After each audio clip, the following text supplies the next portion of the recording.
الحمد لله الحمد لله رب العالمين نحمده ونستعينه ونؤمن به ونتوكل عليه ونعوذ بالله من شرور أنفسنا ومن سيئات أعمالنا من يهده الله فلا مضل له ومن يضلل فلا هادي له وأشهد أن لا إله إلا الله وحده لا شريك له وأشهد أن محمدا عبده ورسوله أرسله بالهدى ودين الحق ليظهره على الدين كله ولو كره المشركون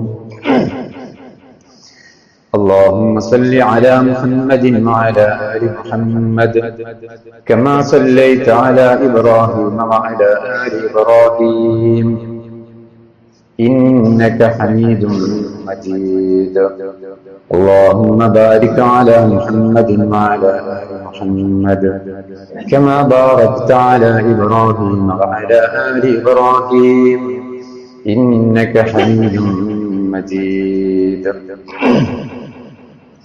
أما بعد فإن خير الكلام كلام الله وخير السنن سنن محمد صلى الله عليه وسلم وشر الأمور محدثاتها وكل محدثة بدعة وكل بدعة ضلالة وكل ضلالة في النار أعوذ بالله من الشيطان الرجيم يا أيها الذين آمنوا اتقوا الله حق تقاته ولا تموتن إلا وأنتم مسلمون يا أيها الذين آمنوا اتقوا الله وقولوا قولا سديدا يصلح لكم أعمالكم ويغفر لكم ذنوبكم ومن يطع الله ورسوله فقد فاز فوزا عظيما بسم الله الرحمن الرحيم شهر رمضان الذي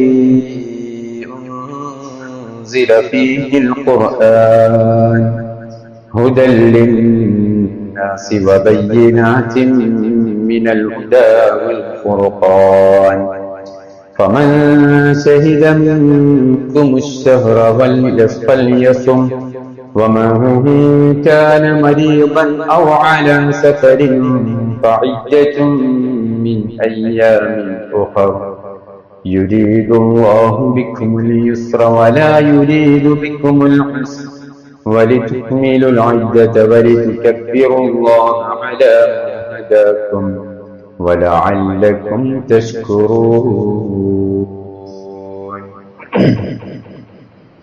സ്നേഹം നിറഞ്ഞ സത്യവിശ്വാസികളെ വിശ്വാസിനികളെ റഹ്മാനും റഹീമുമായ അല്ലാഹു സുബ്ഹാനഹു വ തആലയുടെ വിധിവിലക്കുകളും നിയമനിർദ്ദേശങ്ങളും ജീവിതത്തിന്റെ മുഴുവൻ സന്ദർഭങ്ങളിലും കാത്തു സൂക്ഷിച്ച് തഖ്വയോടുകൂടെ ജീവിക്കണേ എന്ന് ആമുഖമായി എന്നോടും നിങ്ങൾ ഓരോരുത്തരോടും വസിയ്യത്ത് ചെയ്യുകയാണ്, ഉപദേശിക്കുകയാണ്.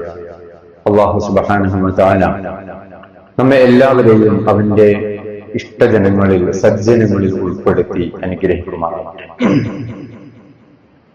വിശുദ്ധ റമദാനിന്റെ വളരെ പവിത്രമായ ദിനരാത്രങ്ങളിലൂടെയാണ് നമ്മൾ ഓരോരുത്തരും സഞ്ചരിച്ചുകൊണ്ടിരിക്കുന്നത്. ഈ റമദാനിൽ അതിന്റെ രാപ്പകലുകളിൽ ഒരുപാട് സൽക്കർമ്മങ്ങൾ പ്രവർത്തിക്കുകയും ഒരുപാട് പ്രതിഫലങ്ങൾ വാരിക്കൂട്ടുകയും ഒക്കെ ചെയ്യാൻ അല്ലാഹു സുബ്ഹാനഹു വ തആല നമുക്ക് ഓരോരുത്തർക്കും തൗഫീഖ് നൽകി അനുഗ്രഹിക്കുമാറാവട്ടെ. അല്ലാഹുവിന്റെ മഹത്തായ അനുഗ്രഹം കൊണ്ട് നമ്മൾ ഓരോരുത്തരും ഈ റമദാനിനെ സ്വീകരിച്ചിരിക്കുകയാണ്. അതിൽ നോമ്പും അതുപോലെ തന്നെ ഖുർആൻ പാരായണവും ദൈർഘ്യമേറിയ ഖിറാഅത്തോടുകൂടെയുള്ള ഖിയാമുൽ ലൈൽ തറാവീഹ് നമസ്കാരവും ഒക്കെ നടത്തിക്കൊണ്ടിരിക്കുകയാണ് നമ്മൾ ഓരോരുത്തരും. കഴിഞ്ഞ റമദാനിൽ നമ്മോടൊപ്പം ഉണ്ടായിരുന്ന പല ആളുകളും നമ്മുടെ കുടുംബത്തിൽപ്പെട്ടവർ, ബന്ധത്തിൽപ്പെട്ടവർ, നാമുമായി ബന്ധപ്പെട്ട ആളുകളൊക്കെ പലരും ഇന്ന് ബർസഖി ലോകത്താണ്. അല്ലാഹു സുബ്ഹാനഹു വ തആല അവർക്കൊക്കെ മഗ്ഫിറത്തും മർഹമത്തും നൽകി അനുഗ്രഹിക്കുമാറാവട്ടെ. സഹോദരങ്ങളെ, കഴിഞ്ഞ ഖുത്ബയിലൂടെ, ക്ലാസുകളിലൂടെയൊക്കെ നമ്മൾ തിരിച്ചറിഞ്ഞതുപോലെ ഒരു ഷഹീദിനേക്കാൾ പ്രതിഫലം ഒരു വിശ്വാസിക്ക് കരസ്ഥമാക്കാൻ ഉതകുന്ന പരിശുദ്ധ റമദാൻ, നരകത്തിന്റെ കവാടങ്ങളൊക്കെ അടക്കപ്പെടുകയും സ്വർഗത്തിന്റെ കവാടങ്ങൾ തുറക്കപ്പെടുകയും ചെയ്യപ്പെടുന്ന മഹത്തായ റമദാൻ, ബർസഖി ലോകത്തേക്ക് പ്രവേശിക്കപ്പെട്ട മനുഷ്യർ പോലും ഒരു വേള കൊതിച്ചു പോകുന്ന, ഒരു റമദാൻ കൂടെ എനിക്ക് ലഭിച്ചിരുന്നെങ്കിൽ എന്ന് കൊതിച്ചു പോകുന്ന പരിശുദ്ധമായ റമദാൻ, 1000 മാസത്തേക്കാൾ പ്രതിഫലം ലഭ്യമാകുന്ന ഒരു രാത്രി ഉൾക്കൊള്ളുന്ന, അതിനെ പ്രതീക്ഷിക്കേണ്ട പരിശുദ്ധമായ റമദാൻ മാസം. ഇങ്ങനെ ഒട്ടനവധി ശ്രേഷ്ഠതകളും മഹാത്മ്യങ്ങളും ഒക്കെ ഉണ്ട് നാം നിലകൊള്ളുന്ന ഈ റമദാനിൽ. പക്ഷേ ഈ റമദാനിന് ഇത്രമേൽ ശ്രേഷ്ഠതയും പദവിയും മഹാത്മ്യവും ഒക്കെ നേടിക്കൊടുത്ത മറ്റൊരു കാര്യമുണ്ട്. അതാണ് ഞാൻ ആദ്യമായി ആമുഖമായി ഓതി വെച്ച സൂറത്തുൽ ബഖറയിലെ 185-ാമത്തെ വചനം. അല്ലാഹു സുബ്ഹാനഹു വ തആല അതിലൂടെ പറയുന്നത്, ശഹ്റു റമദാൻ അല്ലദീ ഉൻസില ഫീഹിൽ ഖുർആൻ. ഈ റമദാൻ മാസം, ഈ റമദാനിലാണ് ഖുർആൻ അവതരിപ്പിക്കപ്പെട്ടിട്ടുള്ളത്. പരിശുദ്ധ ഖുർആൻ ഇറക്കിയത്, ഖുർആനിന്റെ അവതീർണത കൊണ്ട് അനുഗ്രഹീതമായതാണ് പരിശുദ്ധ റമദാൻ. നിങ്ങൾ ആരെങ്കിലും ഈ റമദാനിലുണ്ട് എങ്കിൽ, ഈ റമദാനിൽ ജീവിച്ചിരിപ്പുണ്ട് എങ്കിൽ ഫല്യസും, അവർ നോമ്പെടുക്കണം. അപ്പൊ റമദാനിനെ റമദാനാക്കിയത്, റമദാനിന് ഈ നൽകപ്പെട്ട ഖുർആനും ഹദീസും ഒക്കെ പഠിപ്പിക്കപ്പെട്ട ഇത്തരം മഹാത്മ്യങ്ങളും ശ്രേഷ്ഠതകളും ഒക്കെ റമദാനിന് നൽകുന്നത് ഖുർആനിന്റെ അവതീർണതയാണ് എന്ന് വിശുദ്ധ ഖുർആനിൽ അല്ലാഹു സുബ്ഹാനഹു വ തആല വളരെ കൃത്യമായി കൊണ്ട് നമുക്ക് പഠിപ്പിച്ചു തരുമ്പോൾ നമ്മൾ ഓരോരുത്തരും പരിശോധിക്കേണ്ടത്, ഈ ആദ്യ നാളുകളിൽ നാം പരിശോധിക്കേണ്ടത് ഖുർആനുമായി നമ്മുടെ ബന്ധം എങ്ങനെയാണ് എന്നാണ്. ഖുർആനുമായി അടുക്കാൻ നമ്മൾ എത്ര സമയം, ഈ റമദാനിന്റെ ദിവസങ്ങൾ നമ്മിൽ നിന്ന് കൊഴിഞ്ഞു പോകുമ്പോൾ നമ്മൾ എത്രത്തോളം സമയം ഖുർആനുമായി ബന്ധപ്പെടാനും, ഖുർആൻ പഠിക്കാനും, ഖുർആൻ ചർച്ച ചെയ്യാനും, ഖുർആൻ ഹിഫ്ള് ചെയ്യാനും, ഖുർആൻ പാരായണം ചെയ്യാനും ഒക്കെ നമ്മൾ ഇത്രത്തോളം സമയം മാറ്റിവെക്കുന്നുണ്ട് എന്നത് പരിശോധിക്കണം. നമ്മുടെ പൂർവികരായ സലഫുകളൊക്കെ മറ്റെല്ലാ ജോലികളും മാറ്റിവെച്ചിട്ട് ഖുർആൻ പാരായണത്തിന് വേണ്ടി മാത്രം മുതിരാറുണ്ടായിരുന്നു, അതിനുവേണ്ടി സമയം ചെലവഴിക്കാറുണ്ടായിരുന്നു ഒക്കെ അവരുടെ ചരിത്രങ്ങളിൽ നിന്ന് നമുക്ക് കാണാൻ കഴിയും. വിശുദ്ധ ഖുർആനിന്റെ പാരായണത്തിന് ഒരുപാട് പ്രതിഫലമുണ്ട്.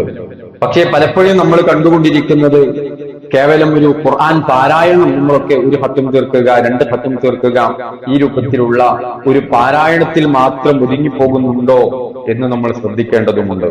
ഖുർആൻ അതൊരു കേവലം പാരായണം ചെയ്തുകൊണ്ട് കൂലി വാങ്ങാൻ മാത്രമുള്ള ഗ്രന്ഥമല്ല. അല്ലാഹു വിശുദ്ധ ഖുർആനിൽ ചോദിക്കുന്നത് കാണാം. സൂറത്ത് സാദിന്റെ 29-ാമത്തെ ആയത്തിൽ, കിതാബുൻ അൻസൽനാഹു ഇലൈക മുബാറകുൻ ലിയദബ്ബറു ആയാതിഹി വലിയതദക്കറ ഉലുൽ അൽബാബ്. എന്തിനാണ് ഖുർആൻ, എന്തിനാണ് കിതാബ്? ഈ കിതാബ് അൻസൽനാഹു ഇലൈക, താങ്കളിലേക്ക് നാം അവതരിപ്പിച്ചിട്ടുള്ളത്, മുബാറകുൻ ലിയദബ്ബറു ആയാതിഹി, അവർ അതിന്റെ ആയത്തുകളെ കുറിച്ച് ഉറ്റാലോചിക്കാൻ വേണ്ടിയിട്ടാണ്, അത് പഠിക്കാൻ വേണ്ടിയിട്ടാണ്, അത് ചർച്ച ചെയ്യുന്നതിന് വേണ്ടിയിട്ടാണ്. വലിയ തദക്കറ ഉലുൽ അൽബാബ്, ബുദ്ധിമാന്മാർ ചിന്തിക്കുന്നതിന് വേണ്ടിയിട്ടാണ്. ഇത് ചിന്തിക്കാനും, ഇത് പഠിക്കാനും, ഇത് ഗവേഷണം ചെയ്യാനും, ഇത് ചർച്ച ചെയ്യാനും, ഇത് ജീവിതത്തിൽ പകർത്താനുമുള്ള ഗ്രന്ഥമാണ്. കേവലം ഓതി കൂലി വാങ്ങാം എന്ന ഒരു ധാരണയാണ് പലപ്പോഴും നമ്മളിലൊക്കെ കാണാറുള്ളത്. പ്രത്യേകിച്ചും റമദാൻ കടന്നു വരുമ്പോ ഖുർആൻ പാരായണത്തിലൂടെ മാത്രം സഞ്ചരിക്കുന്ന ഒരു ആളുകളെ കാണുന്നു. പക്ഷേ അങ്ങനെ മാത്രമല്ല, അതിനപ്പുറത്ത് അതിൽ പഠിക്കാനുള്ള ഒരു മാനസികാവസ്ഥ കൂടെ നമ്മിൽ വിശ്വാസികളിൽ ഉണ്ടാവണമെന്ന. എന്നാൽ ഇതിനർത്ഥം പാരായണത്തിന് പ്രതിഫലമില്ല എന്നല്ല. വിശുദ്ധ ഖുർആൻ നമസ്കാരത്തെ പറഞ്ഞപ്പോ, അതുപോലെ തന്നെ സകാത്തിനെ പറഞ്ഞപ്പോ അതിനോട് ചേർത്തിയാണ്. നോക്കൂ, ഫാത്തിറിലെ 29-ാമത്തെ വചനം, സൂറത്ത് ഫാത്തിറിലെ 29-ാമത്തെ വചനം, അല്ലാഹു സുബ്ഹാനഹു വ തആല ഖുർആൻ പാരായണത്തെ ചേർത്ത് പറയുന്നത് ഇന്നല്ലദീന യത്ലൂന കിതാബല്ലാഹി വ അഖാമുസ് സ്വലാത വ അൻഫഖൂ മിമ്മാ റസഖ്നാകും സിർറൻ വ അലാനിയ യർജൂന തിജാറതൻ ലൻ തബൂർ. നഷ്ടമില്ലാത്ത കച്ചവടം, നമസ്കാരവും അതുപോലെ തന്നെ നമ്മുടെ ധനം ചിലവഴിക്കുന്നതും രഹസ്യവും പരസ്യവുമായ അത്തരം ദാനധർമ്മങ്ങൾ ഇതിനോട് ചേർത്തിയിട്ട് അല്ലാഹു സുബ്ഹാനഹു വ തആല പറയുന്നത് യത്ലൂന കിതാബല്ലാഹ്, ഖുർആൻ പാരായണം ചെയ്യുന്ന ആളുകൾ. വിശുദ്ധ ഖുർആൻ കിതാബ് അത് പാരായണം ചെയ്യുന്ന ആളുകളെന്ന് അള്ളാഹു ഇവിടെ പഠിപ്പിക്കുമ്പോ അത് ചില്ലറ കാര്യമൊന്നുമല്ല, അത് നിസാരവൽക്കരിക്കേണ്ട വിഷയമല്ല. എത്രത്തോളം റസൂലുള്ളാഹി സ്വല്ലല്ലാഹു അലൈഹി വസല്ലം പറഞ്ഞു, മൻ ഖറഅ ഹർഫൻ മിൻ കിതാബില്ലാഹ്, വിശുദ്ധ ഖുർആനിൽ നിന്ന് ആരെങ്കിലും ഒരു അക്ഷരം പാരായണം ചെയ്താൽ ഫലഹു ബിഹി ഹസന, അയാൾക്ക് ഒരു പ്രതിഫലമുണ്ട്. എന്നാൽ വൽ ഹസനതു ബിഅശ്രി അംസാലിഹ, അത് പാരത്രിക ലോകത്ത് അള്ളാഹുവിന്റെ സമീപത്ത് ആ ഒരു ഹസനത്ത് അത് 10 ഇരട്ടിയായി മാറുന്നതാ, 10 നന്മയായി മാറുന്നതാ. എന്നിട്ട് റസൂലുള്ളാഹി സ്വല്ലല്ലാഹു അലൈഹി വസല്ലം ഒന്നുകൂടെ നമുക്ക് വ്യക്തമാക്കി പറഞ്ഞു തന്നു, ലാ അഖൂലു അലിഫ് ലാം മീം ഹർഫുൻ. അലിഫ് ലാം മീം എന്ന് നമ്മൾ പാരായണം ചെയ്യാറില്ലേ, ഇത് ഒരു അക്ഷരമാണെന്നല്ല ഞാൻ പറയുന്നത്, മറിച്ച് അലിഫുൻ ഹർഫുൻ വലാമുൻ ഹർഫുൻ വമീമുൻ ഹർഫുൻ, ഇത് 3 വ്യത്യസ്തമായ 3 അക്ഷരങ്ങൾ തന്നെയാ. അഥവാ ഓരോ അക്ഷരം പാരായണം ചെയ്യുമ്പോ 10 പ്രതിഫലം. ഈ അലിഫ് ലാം മീം എന്ന് പാരായണം ചെയ്യുമ്പോ 30 പ്രതിഫലം. അതിന്റെ അർത്ഥം ആർക്കറിയാം? റസൂലുള്ളാഹി സ്വല്ലല്ലാഹു അലൈഹി വസല്ലം നമുക്ക് പഠിപ്പിച്ചു തന്നിട്ടില്ല. അഥവാ അർത്ഥമറിയാതെയാണ് നമ്മൾ പാരായണം ചെയ്യുന്നതെങ്കിൽ പോലും ഇത്രയധികം പ്രതിഫലവും ശ്രേഷ്ഠതയും ഒക്കെ വിശുദ്ധ ഖുർആൻ പാരായണത്തിനുണ്ട് എന്നുള്ളതാണ് അല്ലാഹു സുബ്ഹാനഹു വ തആലയും അതുപോലെ തന്നെ റസൂലുള്ളാഹി സ്വല്ലല്ലാഹു അലൈഹി വസല്ലമയും നമ്മെ പഠിപ്പിക്കുന്നത്. പക്ഷേ ഇത് അതിനു വേണ്ടി മാത്രമുള്ള ഗ്രന്ഥമല്ല. അങ്ങനെ ഓതിയ കൂലിയില്ലേ? ഉണ്ട്, ഒരുപാട് കൂലിയുണ്ട്. പക്ഷേ അതിൽ മാത്രം വിശ്വാസികൾ ഒതുങ്ങി നിന്നാൽ എന്ത് ലക്ഷ്യത്തിനാണോ ഖുർആൻ അവതരിപ്പിക്കപ്പെട്ടിട്ടുള്ളത് ആ ലക്ഷ്യം പൂർത്തീകരിക്കപ്പെടുകയില്ല എന്നുള്ളതാണ് നമ്മൾ മനസ്സിലാക്കേണ്ടത്. അള്ളാഹു പറഞ്ഞത് ഇതിനെ കുറിച്ചിട്ട് നിങ്ങൾ ആലോചിക്കണം, ഇത് പഠിക്കണം, ഇതിന്റെ ആശയവും ഇതിന്റെ അർത്ഥവും ഒക്കെ നിങ്ങൾ ചിന്തിക്കുകയും പഠിക്കുകയും വേണമെന്ന് അള്ളാഹു സുബ്ഹാനഹു വ തആല വിശുദ്ധ ഖുർആനിൽ കാണാം. യഹ്ദീഹിം മിനദ്ദുലുമാതി ഇലന്നൂർ, അതെ, അവരെ ഇരുട്ടുകളിൽ നിന്ന് അന്ധകാരങ്ങളിൽ നിന്ന് പ്രകാശത്തിന്റെ വീഥികളിലേക്ക് അവരെ കൈപിടിച്ചു കൊണ്ടുപോകുന്ന ഗ്രന്ഥമാണ് വിശുദ്ധ ഖുർആൻ. എങ്ങനെയാ നമ്മളെ കൊണ്ടുപോകുക? നമ്മൾ ഖിയാമത്ത് നാൾ വരെ ഖുർആൻ നേരത്തെ പറഞ്ഞതുപോലെയുള്ള ഒരു പാരായണം മാത്രമാണ് എങ്കിൽ എവിടെ നിന്നാണ് ഇതിന്റെ വെളിച്ചം നമുക്ക് ലഭ്യമാകുന്നത്? അതിനകത്ത് പറഞ്ഞ ആയത്തുകൾ എങ്ങനെയാണ് നമുക്ക് പരിവർത്തനം ഉണ്ടാക്കുന്നത്? എന്തുകൊണ്ടാണ് ഖുർആൻ ഓതിയിട്ടും ഖുർആൻ പഠിച്ചിട്ടും സഹാബാക്കളുടെ പരിവർത്തനങ്ങൾ നമുക്കറിയില്ലേ? ഏറ്റവും മോശക്കാരായി ജീവിച്ച ഒരു വിഭാഗം ആളുകൾ, അവരെ കുറിച്ച് ഖുർആൻ പറഞ്ഞത്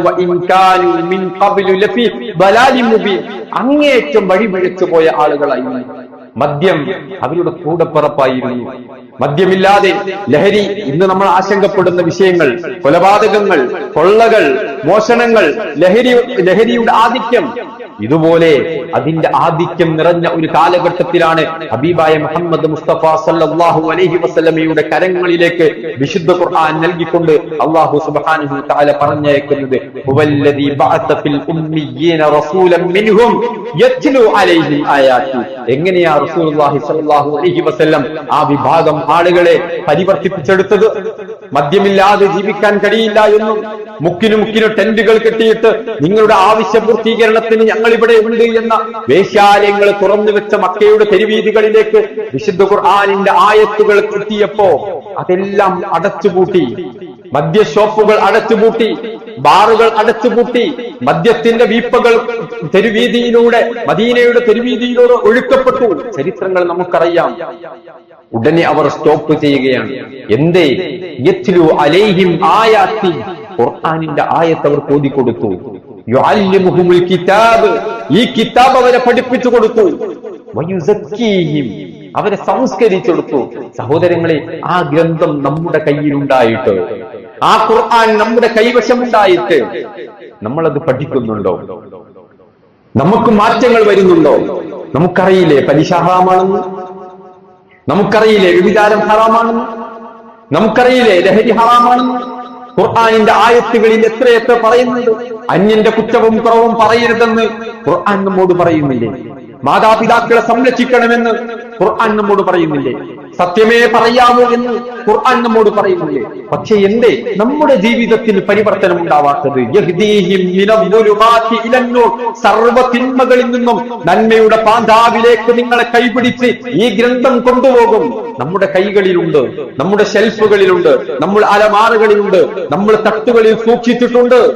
പക്ഷേ അത് ഹൃദയത്തിലേക്ക് സൂക്ഷിച്ചിട്ടുണ്ടോ നാം? ഈ റമദാൻ അതിനുള്ളതായി മാറണം. ശഹ്റു റമദാനല്ലദീ ഉൻസില ഫീഹിൽ ഖുർആൻ. റമദാനിനെ റമദാനാക്കിയത് ഖുർആനാണ്. അപ്പോ ഖുർആനിനോട് കൂടുതൽ അടുക്കാൻ, ഖുർആൻ കൂടുതൽ പാരായണം ചെയ്യാൻ, ഖുർആൻ പഠിക്കാൻ ഒന്നും നമ്മൾ മാനദണ്ഡമാക്കേണ്ട. മറ്റൊരു തരത്തിലുള്ള ചിന്തകളും നമ്മുടെ മനസ്സിലേക്ക് വേണ്ട. എനിക്ക് പ്രായമായില്ലേ, എനിക്ക് അറബി അറിയില്ലല്ലോ, എന്റെ കയ്യിലില്ലല്ലോ, ഇതൊന്നും നമ്മുടെ മുമ്പിൽ വിഷയമല്ല. അതൊക്കെ വെറുതെ ഉള്ളൊരു ന്യായമാണെന്ന് പറയുമ്പോഴും നമുക്കറിയാം പ്രായം പ്രശ്നമല്ല എന്നുള്ളത്. സ്മാർട്ട് ഫോൺ ഉപയോഗിക്കാത്ത പ്രായമായ ആളുകൾ ആരാണുള്ളത്? ഇംഗ്ലീഷ് അറിയില്ല എങ്കിലും അതിന്റെ ചില സിംബലുകൾ കണ്ടിട്ട് കോൾ ചെയ്യാൻ അറിയാത്ത ആരാണുള്ളത്? ആർക്കത് അത് ഉപയോഗിക്കാൻ കഴിയാത്തത്? അതിനകത്ത് വാട്സപ്പ് നോക്കണം, യൂട്യൂബിൽ സെർച്ച് ചെയ്യണോ? പ്രായം പ്രശ്നമല്ല, ഒന്നും മാനദണ്ഡമല്ല, അതൊന്നും വിഷയമല്ല. അതൊക്കെ പരിശീലിച്ച ശരിയാകുന്ന. അതെ, പക്ഷെ ഈ വിശുദ്ധ ഖുർആൻ പഠിക്കാൻ പറയുമ്പോ ഇനി എപ്പോഴാ? ഇത്ര പ്രായായില്ലേ? ഇനി ഈ സമയത്താണോ ഖുർആൻ? അതെ, അള്ളാഹുവിന്റെ പ്രവാചകൻ സല്ലല്ലാഹു അലൈഹി വസല്ലമയുടെ അനുചരന്മാരിൽ ഒരുപാട് ആളുകൾ പ്രായാധിക്യം ചെന്നവരായിരുന്നു. ഖുർആൻ മനപ്പാടമാക്കിയവർ, ഖുർആൻ പ്രബോധനം ചെയ്തവർ, ഖുർആൻ മറ്റുള്ളവരിലേക്ക് എത്തിച്ചു കൊടുത്തവർ, അതൊക്കെ പ്രായമേറെ ചെന്ന പല സ്വഹാബികളുമായിരുന്നു എന്ന് ചരിത്രത്തിൽ നിന്ന് നമുക്ക് മനസ്സിലാക്കാൻ സാധിക്കും. അതുകൊണ്ട് നമ്മൾ മനസ്സിലാക്കേണ്ടത് ഇത് മനുഷ്യർക്ക് മാർഗദർശനം നൽകുന്ന ഗ്രന്ഥമാണ്. ഇത് നമുക്ക് മാത്രമല്ല, ഈ ലോകത്തിന് വെളിച്ചമേകുന്ന, ലോകർക്ക് വെളിച്ചമേകുന്ന, മുഴുവൻ മനുഷ്യർക്കും മാർഗദർശനം നൽകുന്ന, അവർക്കൊക്കെ തിന്മകളിൽ നിന്ന് രക്ഷപ്പെടണോ? ഖുർആനാണ് മാർഗം. നന്മയുടെ പാന്താവിലൂടെ സഞ്ചരിക്കണോ? വിശുദ്ധ ഖുർആനാണ് മാർഗം. ഈ ഖുർആൻ മറ്റുള്ളവരിലേക്ക് എത്തിച്ചു കൊടുക്കാൻ, നമ്മുടെ സ്വന്തം ജീവിതത്തിൽ പകർത്താൻ എനിക്കും നിങ്ങൾക്കും സാധിക്കണം എന്നുള്ളതാണ് നമ്മൾ ഓരോരുത്തരും അടിസ്ഥാനപരമായി മനസ്സിലാക്കേണ്ടത്. വിശുദ്ധ ഖുർആനുമായി ബന്ധപ്പെട്ടിട്ട് ഒരുപാട് ബാധ്യതകൾ നമുക്കുണ്ട്. അതിലൊന്നാമത്തെ ബാധ്യത ഖുർആൻ പാരായണം ചെയ്യുക എന്നുള്ളതാണ്. ഖുർആൻ പരമാവധി പാരായണം ചെയ്യുക. അത് പ്രത്യേകിച്ച് ഈ റമദാനിൽ പല തിരക്കുകളും നമുക്കുണ്ടാകും. പക്ഷേ റമദാനാണ് ഖുർആൻ പാരായണത്തിന്റെ മാസമാണിത് എന്ന് മനസ്സിലാക്കിക്കൊണ്ട് കുറച്ചധികം സമയം ഈ ഖുർആൻ പാരായണത്തിന് വേണ്ടി നമ്മൾ മാറ്റിവെക്കണം. അള്ളാഹുവിന്റെ റസൂൽ സല്ലല്ലാഹു അലൈഹി വസല്ലം പറഞ്ഞു, യഖ്റഉൽ ഖുർആൻ, നിങ്ങൾ ഖുർആൻ വായിക്കണം, ഖുർആൻ പാരായണം നടത്തണം. ഫഇന്നഹു യഅതി യൗമൽ ഖിയാമത്തി ശഫീഅൻ ലി അസ്ഹാബിഹി, അത് പാരായണം ചെയ്യുന്ന വ്യക്തികൾക്ക് ശുപാർശകനായി നാളെ പരലോകത്ത് വരും. നമുക്ക് റെക്കമെൻഡ് ചെയ്തുകൊണ്ട്, നമുക്ക് ശുപാർശകനായിക്കൊണ്ട് ഖുർആൻ ആരാണ് പാരായണം ചെയ്യുന്നത് അവർക്ക് പാരത്രിക ലോകത്തേക്ക് അവരോട് ശുപാർശകനായിക്കൊണ്ട് ഖുർആൻ കടന്നു വരുമെന്ന് റസൂലുള്ളാഹി സ്വല്ലല്ലാഹു അലൈഹി വസല്ലം. അതുപോലെ തന്നെ ഖുർആൻ മനഃപ്പാഠമാക്കുക. ചെറിയ സൂറത്തുകളൊക്കെ നമുക്ക് എത്ര സൂറത്ത് അറിയാം? 10 സൂറത്താണ് പറയുന്നത്.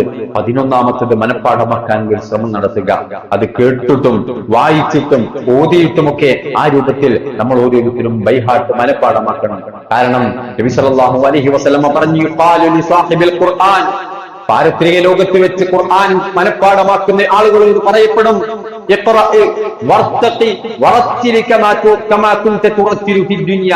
നീ വായിക്കുക, നീ പാരായണം ചെയ്യുക, എന്നിട്ട് സ്വർഗത്തിന്റെ ഉന്നതമായ പദവികളിലേക്ക് നീ കയറിപ്പോകുക. ദുനിയാവിൽ വെച്ച് സുന്ദരമായി സാവധാനത്തിൽ തർത്തീലായിക്കൊണ്ട് നീ ഖുർആൻ പാരായണം ചെയ്തില്ലേ, അതുപോലെ പാരായണം ചെയ്ത് നീ കയറിപ്പോകുക. സ്വർഗത്തിന്റെ നിന്റെ ഗേഹം, നിന്റെ അവസരം, നിനക്കുള്ള ഭവനം, അത് നീ എവിടെ വെച്ചാണോ ഏറ്റവും അവസാനത്തെ ആയത്ത് പാരായണം ചെയ്യുന്നത് അവിടെയാണ്. 10 ആയത്ത് മാത്രം അറിയാവുന്ന വ്യക്തിക്ക് എങ്ങോട്ടാ കയറിപ്പോകാൻ പറ്റുക? തീരെ ഹിഫ്ളില്ലാത്ത വ്യക്തിക്ക് എങ്ങോട്ടാ കയറിപ്പോകാൻ പറ്റുക? അതുകൊണ്ട് പരിശ്രമിക്കണം. ഇനിയുള്ള അവസരങ്ങൾ കഴിവിന്റെ പരമാവധി ഖുർആൻ മനഃപ്പാഠമാക്കാനുള്ള അവസരങ്ങളാക്കി നമ്മൾ ഓരോരുത്തരും മനസ്സിലാക്കണം. അതിനുള്ള അവസരങ്ങളായി നമ്മൾ ഈ റമദാനിനെ ഉപയോഗപ്പെടുത്തേണ്ടതുണ്ട്. മാത്രമല്ല, നമ്മുടെ പള്ളികളിലും നമ്മുടെ വീടുകളിലും ഇനി അവിടെ ഒന്നുമില്ല എങ്കിൽ നമ്മുടെ മൊബൈലിൽ, നമ്മുടെ വിരൽത്തുമ്പിൽ നമുക്ക് ലഭ്യമാണ് പരിഭാഷകൾ, തഫ്സീറുകൾ. അമാനി മൗലവിയുടെ തഫ്സീർ പരിഭാഷ, അത് അള്ളാഹുവിന്റെ വലിയൊരു നിഅമത്താണ്. കേരളീയ സമൂഹത്തിന് ഉപയോഗപ്പെടുത്താറുണ്ടോ? നമ്മിൽ എത്ര പേരാണ് അത് വായിക്കാറുള്ളത്? ശ്രദ്ധിക്കണം. ഖൈറുക്കും മൻ തഅല്ലമൽ ഖുർആന വഅല്ലമ. അത് പഠിക്കാനും അത് പഠിപ്പിക്കാനും നമ്മൾ സമയം കണ്ടെത്തണം. പഠിപ്പിക്കാൻ കഴിയാത്ത ആളുകൾ സ്വയം പഠിക്കണം. പഠിച്ച ആളുകൾ അത് മറ്റുള്ളവരിലേക്ക് പകർന്നു കൊടുക്കുക. ഇതൊക്കെ ഖുർആനുമായി ബന്ധപ്പെട്ട നമ്മുടെ ഓരോരുത്തരുടെയും ബാധ്യതയാണ് എന്ന് നമ്മൾ തിരിച്ചറിയണം. അതേ രൂപത്തിൽ തന്നെ ഖുർആൻ കേൾക്കുക. വിശുദ്ധ ഖുർആൻ തന്നെ പറഞ്ഞു, അൽ ഖുർആൻ അള്ളാഹുവിന്റെ റഹ്മത്ത് നിങ്ങൾക്ക് ലഭിക്കും. മൗനമായി വളരെ ശ്രദ്ധയോടുകൂടെ നിങ്ങൾ ഖുർആൻ കേൾക്കുകയാണ് എങ്കിൽ എന്ന് അള്ളാഹു സുബ്ഹാനഹു വ തആല വളരെ കൃത്യമായി പഠിപ്പിക്കുന്നുണ്ട്. മഹാനായ അബ്ദുല്ലാഹ് ഇബ്നു മസ്ഊദ് റളിയല്ലാഹു അൻഹുവിനെ ഇടക്കിടക്ക് നബി സല്ലല്ലാഹു അലൈഹി വസല്ലമ തന്റെ ചാരത്തേക്ക് വിളിക്കും. ഇബ്നു മസ്ഊദേ, താങ്കൾ ഖുർആൻ ഓതുക എന്ന് പറയും. ഞാനൊന്ന് കേൾക്കട്ടെ നബിയെ, അങ്ങേക്കല്ലേ ഇത് അവതരിപ്പിക്കപ്പെട്ടത്, അങ്ങേക്ക് ഞാൻ ഓതിത്തരികയോ എന്ന് പറഞ്ഞപ്പോ നബി സല്ലല്ലാഹു അലൈഹി വസല്ലം അദ്ദേഹത്തോട് ഓതാനും അത് ശ്രദ്ധിച്ച് കേൾക്കാനും ഒക്കെ മനസ്സ് കാണിച്ചതായി, നമുക്ക് മാതൃകയായി കൊണ്ട് പ്രവാചകൻ സല്ലല്ലാഹു അലൈഹി വസല്ലം പ്രവർത്തിച്ചതായി നമുക്ക് കാണാൻ കഴിയും. അതുകൊണ്ട് അതും നമ്മൾ ശ്രദ്ധിക്കണം. ഒഴിവ് കിട്ടുന്ന സമയത്ത് ഖുർആൻ കേൾക്കുക. പല ആളുകളും വാഹനത്തിൽ, യാത്രകളിലൊക്കെ പല പാട്ടും വെച്ചിട്ടാണ് യാത്ര ചെയ്യുക. വിശുദ്ധ ഖുർആൻ ആവട്ടെ നമ്മുടെ കർണപുടങ്ങൾക്ക് ആനന്ദമേകുന്നത് വിശുദ്ധ ഖുർആനിന്റെ ആയത്തുകൾ, അള്ളാഹുവിന്റെ വചനങ്ങളാവട്ടെ എന്ന് നമ്മൾ ഓരോരുത്തരും തീരുമാനിക്കണം. ഇത് അള്ളാഹു സുബ്ഹാനഹു വ തആല മറ്റൊരിക്കൽ പറഞ്ഞു, ഫലാ തുതിഇൽ കാഫിരീന വജാഹിദുഹും ബിഹി ജിഹാദൻ കബീറ. ഈ ഖുർആൻ കൊണ്ട് നിങ്ങൾ ജിഹാദ് ചെയ്യണം. എന്താണ് ജിഹാദ്? നിങ്ങൾ യുദ്ധം ചെയ്യണം. എങ്ങനെയാ ഖുർആൻ കൊണ്ട് യുദ്ധം ചെയ്യുക? ഖുർആൻ ഇത് പ്രബോധനം ചെയ്യുക. ഖുർആനാവണം നമ്മുടെ ഏറ്റവും വലിയ ആയുധം. വാളും കുന്തവും തോക്കും ബോംബുമല്ല ഒരു മുഅ്മിനിന്റെ ആയുധം. ഒരു മുഅ്മിനിനെ പരിവർത്തിപ്പിക്കുന്നത്, ഒരു മുഅ്മിനിന് ഇജ്ജത്തോടുകൂടെ ജീവിക്കാൻ ഉതകുന്നത്, ഒരു മുഅ്മിനിനെ ഉന്നതമായ സോപാനങ്ങളിലേക്ക് കയറി ചെല്ലാൻ അനുഗ്രഹമായി തീരുന്നത്, കാരണമായി തീരുന്നത് അത് ഖുർആനാണ്. ഈ ഖുർആനിനെ ഏറ്റവും വലിയ ആയുധമായി നമ്മൾ എടുത്താൽ അത് ഒന്ന് നമ്മുടെ ജീവിതത്തെ പരിവർത്തിപ്പിക്കും. രണ്ടാമത്തത് സമൂഹത്തിലേക്ക് അത് പകർന്നു കൊടുക്കാൻ നമുക്ക് സാധിക്കും. അത് സാധിക്കണമെങ്കിൽ ഒന്നാമത് നമ്മൾ ഖുർആൻ വായന, പാരായണം അത് അനിവാര്യമാണ്. അത് ഏറെ പ്രതിഫലാർഹമാണ്.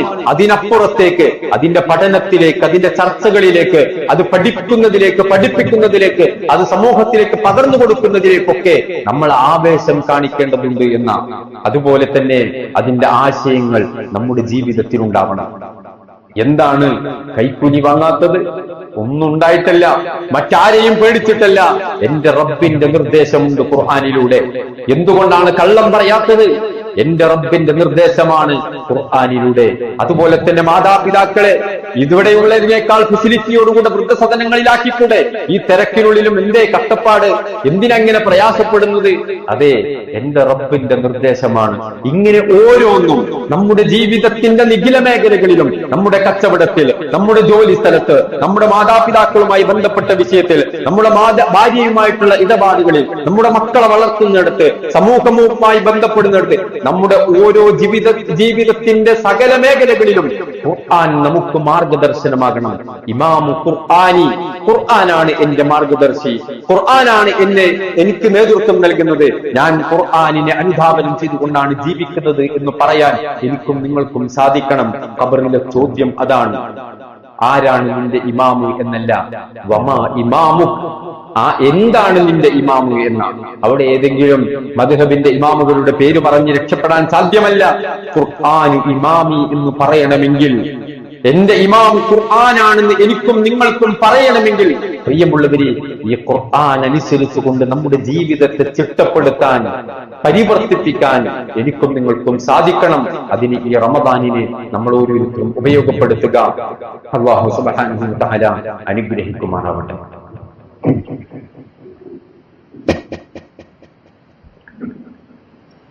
അൽഹംദുലില്ലാഹി റബ്ബിൽ ആലമീൻ. الصلاة والسلام على أشرف الأنبياء والمرسلين وعلى آله وأصحابه أجمعين. أما بعد.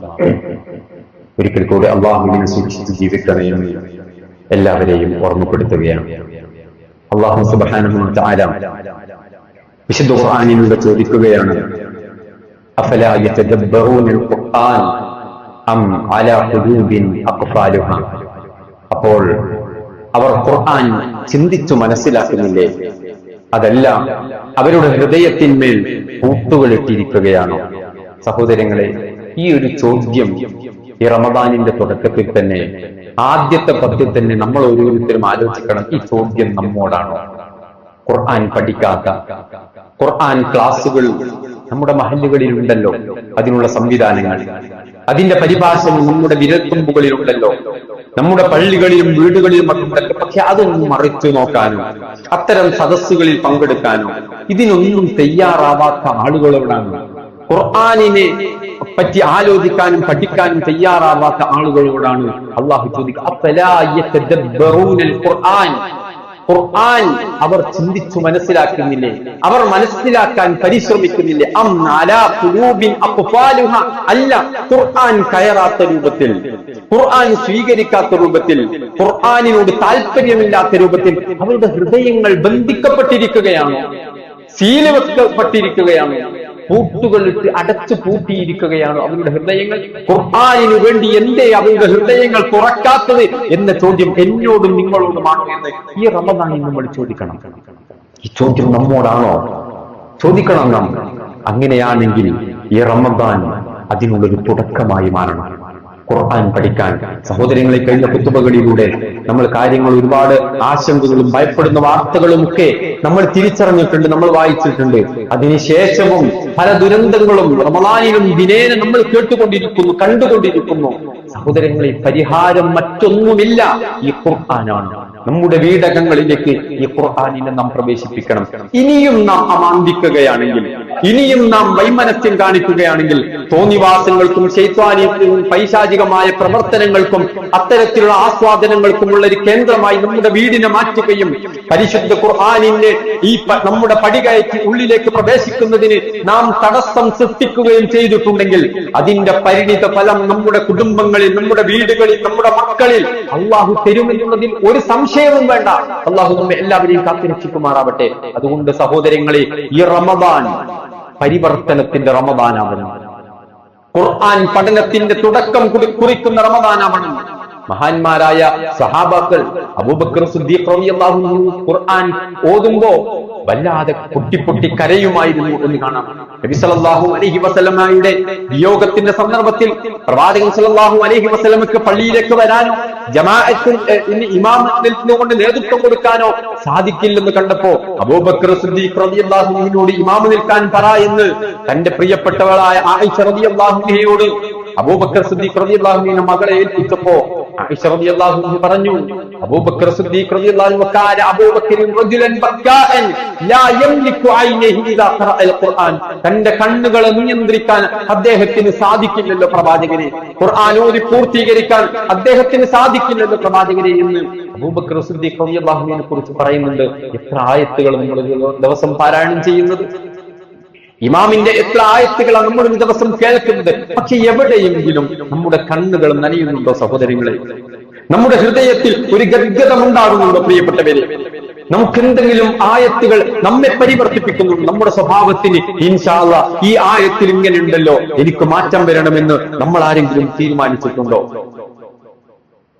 ഈ രൂപത്തിൽ നമ്മൾ ആലോചിക്കുകയും ഖുർആൻ നമ്മെ സ്വർഗത്തിലേക്ക് കൊണ്ടുപോകാൻ, നന്മയിലേക്ക് കൊണ്ടുപോകാൻ ആ രൂപത്തിലുള്ള പരിവർത്തനത്തിന്റെ ഗ്രന്ഥമാണെന്ന് തിരിച്ചറിവോടുകൂടെ ഈ ഖുർആൻ പഠിക്കൽ എനിക്ക് അനിവാര്യമാണ് എന്ന ചിന്തയോടുകൂടെ ഖുർആനിന്റെ ആളുകളാവുക.